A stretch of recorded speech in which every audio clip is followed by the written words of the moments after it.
Hey guys, I hope you guys had a great week. A couple days ago, Sports Card Investors, they put out a video talking about the fake PMG Saga, and it regenerated some interest. I know a lot of you guys have been following from day one, so I just want to give you guys one final update before I kind of sign off. So first of all, both Becket and eBay have been communicating with me pretty frequently. Becket actually has been extremely apologetic throughout this whole process, for the mistake that they made. Becket has offered me a gift card for the grading service that they provide. It's a pretty generous amount. I won't disclose how much. It's nothing crazy, but it's basically a gesture of their apology. Obviously it doesn't change any of the outcomes, but I feel like it's worth mentioning to you guys, and I do appreciate the gesture. Now eBay, I know eBay took a lot of heat after my last video for basically paying the seller $23K. Now they did something interesting after my last video. eBay actually reached out to the seller and asked the seller, is he willing to refund the $23,000 back to eBay? So basically what eBay is saying is, are you willing to forfeit the sale based on the goodness of your heart? At least that's my interpretation. So a couple of days ago, I was curious about the outcome of this, and I wrote eBay and I said, hey, can you guys give me an update? eBay's update was, the $23,000 credit is still coming directly from us, meaning eBay, not the seller. After a conversation with the seller, we don't expect the seller will issue the credit or refund. We are not planning to recoup from them. Rather, we're looking at our policies and controls to make sure we have the best process in place moving forward. So the seller basically straight out declined to refund. Now, before I talk about the seller's rationale, I want to talk about a couple of things. One, I want to be very clear. I'm very grateful for what eBay has done here.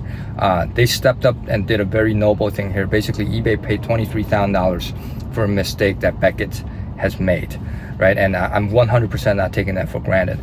And even though I don't agree with some of the actions that they took, paying the seller, whatnot, but I think for eBay, what they're trying to do is protect both the buyer and seller, because they do not have enough evidence to say any party has done anything unlawful or out of the ordinary. So I don't blame eBay for that. I'm grateful that they stepped up. Now I think the leverage that eBay could have had is they should have suspended the fund from going to the seller, because I think the problem is with eBay's automatic system, the fund got to the seller immediately after it passed authentication, which it's much easier to hold the fund versus it's much harder to get the fund back from the seller once the fund has reached his pocket, right? So I think that's where they lost their leverage, and that's why they're not willing to reopen up the investigation. But doesn't matter what happens, eBay standing up and saying no matter what happens on the seller's end, we'll make sure Ben gets paid is a very, very plausible thing. Second, I want to say that I actually feel really bad for the rep of eBay to having to deal with this, because out of the four parties involved, eBay is by far the biggest corporation and they have the deepest pocket. And a lot of people are saying, well, eBay is just paying $23,000 to make this issue go away, which is true. But I think a lot of people don't realize this. For a large corporation like eBay, a lot of the decisions are often made based on financial impact to the business only, and detached from any kind of moral justification of action, right? So me having worked in a large corporation, I know in order to open up an investigation, to take legal action, you have to jump through a ton of hoops. You got to get a lot of approvals. So this rep, he's not authorized to do so. So for him to kind of satisfy the hobby, it's extremely difficult. He will have to go through the chain of command and basically make this thing much more complicated than it needs to be. So I think it's unfair for people to say, okay, why is eBay doing this? Why is eBay rewarding the seller? I think eBay compensating me and paying out the seller is probably the easiest way that they can handle this thing and satisfy their sort of customer satisfaction guarantee. They're not as proactive as Becket in terms of saying stuff like, okay, we're gonna make these changes, we're gonna do things better in the future.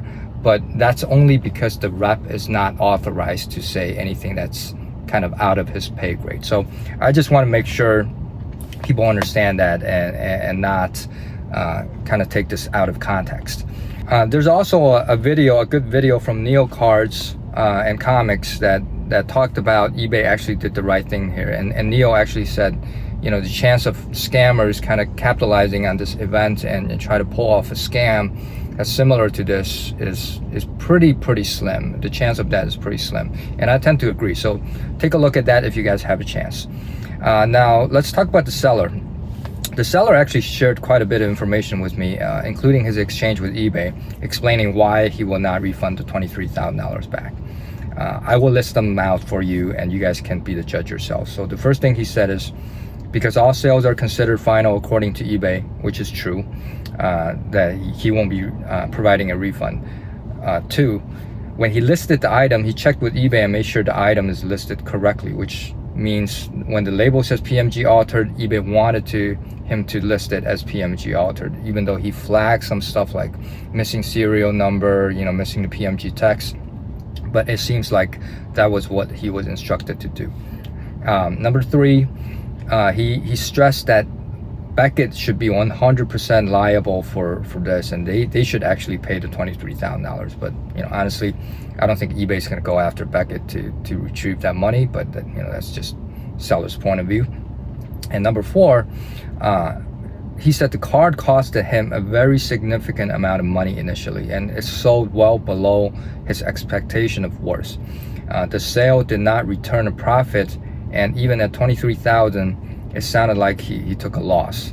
You know, this one I'm a little skeptical of, but basically these 4 points is what he's saying, that why he does not have any capacity to give any refunds.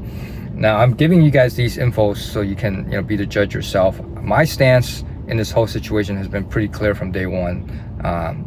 Obviously this channel is called Fake PMG Saga. It's not called mislabeled PMG Saga or misauthenticated PMG Saga. So my stance is pretty clear. My biggest question out of this whole saga is, and we're probably never going to get an answer, is you know, basically you have a situation where somebody paid a lot of money and bought this card that looks like a PMG. They're not sure if it's a PMG. They submitted to Becket for grading as a base card, not as a PMG. They submitted as a base card, and the card comes back graded as a PMG, which is what he wants. He then lists it as a PMG and sells it as a PMG. Like, what's the chance of everything lining up and have everything happen like this? And I told a lot of people, including Becket, I was like, this is basically equivalent to like hitting a 99-yard Hail Mary in football. Like, to me, it just blows my mind that a chain of event can happen and lead to something like this. So that's just my 2 cents. But you know, regardless, I'm pretty happy that this incident has brought awareness from eBay and Becket. It sounds like they're both making progress to kind of improve customer service and improve their nomenclature on their website. I think one thing eBay has to do is to state that when a card is encapsulated, they're only going to authenticate the slab and not the card. That has to be spelled out for the customers. And from the Becket side, I think there's a lot of people in the comments sections suggesting maybe what they can do is they can tell people what kind of alteration there is. Is it a trim card? Is it a card that's deliberately made to look like something else? And the vice president of Becket actually said that's something that they're looking into, and they will probably make that change to reflect that soon. So all of that is good progress. I think any forward progress is good progress, right? So anyways, I hope you guys like these videos. I probably won't do another update on the PMG stuff again, but I want to do some videos about a hobby project that I'm working on, you know, something that has to do with cards and comics and collectibles. So stay tuned. But thank you as always for following, and yeah, I'll see you guys next time, and have a great one.